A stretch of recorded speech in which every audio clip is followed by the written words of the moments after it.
અને હવે વાત કરીશું વરસાદ વિશે। દિવાળીની ઉજવણીમાં વિલન બનીને આ વખતે વરસાદ આવવાનો છે। હવામાન વિભાગે 16 થી 19 ઓક્ટોબર સુધી વરસાદની આગાહી કરી। રાજ્યમાં છૂટો છવાયો વરસાદ પડવાની આગાહી વ્યક્ત કરવામાં આવી છે। 16 ઓક્ટોબરે તાપી, નવસારી, ડાંગ, વલસાડ કે જ્યાં વરસાદ વરસવાની શક્યતા વ્યક્ત કરવામાં આવી છે, તો આ ઉપરાંત દમણ, દાદરા નગર હવેલીમાં પણ વરસાદનું અનુમાન છે। 17 ઓક્ટોબરે ભાવનગર, અમરેલી, તાપી, દીવ કે જ્યાં વરસાદ વરસી શકે છે।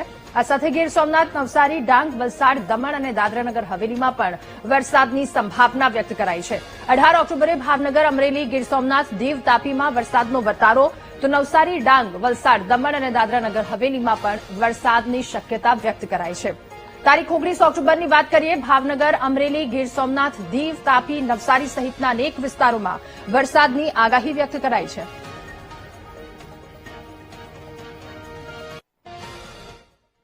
ड्राई वेदर का पूर्वानुमान है 13, 14, 15, फिर 16, 17, 18, 19 आइसोलेटेड जगह में दक्षिण गुजरात की जो जिला है जैसे नवसारी, वलसाड, दमन, दादरा नगर हवेली, तापी, डांग, इसमें हल्का से मध्यम बरसात का संभावना रहेगा।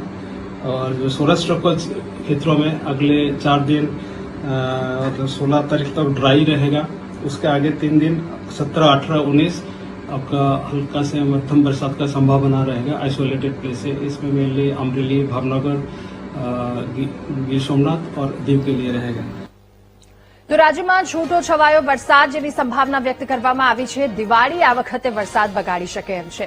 17 ઓક્ટોબરે ભાવનગર, અમરેલી, તાપી, દીવ આ તમામ જગ્યા પર વરસાદનું પૂર્વાનુમાન વ્યક્ત કરવામાં આવ્યું છે।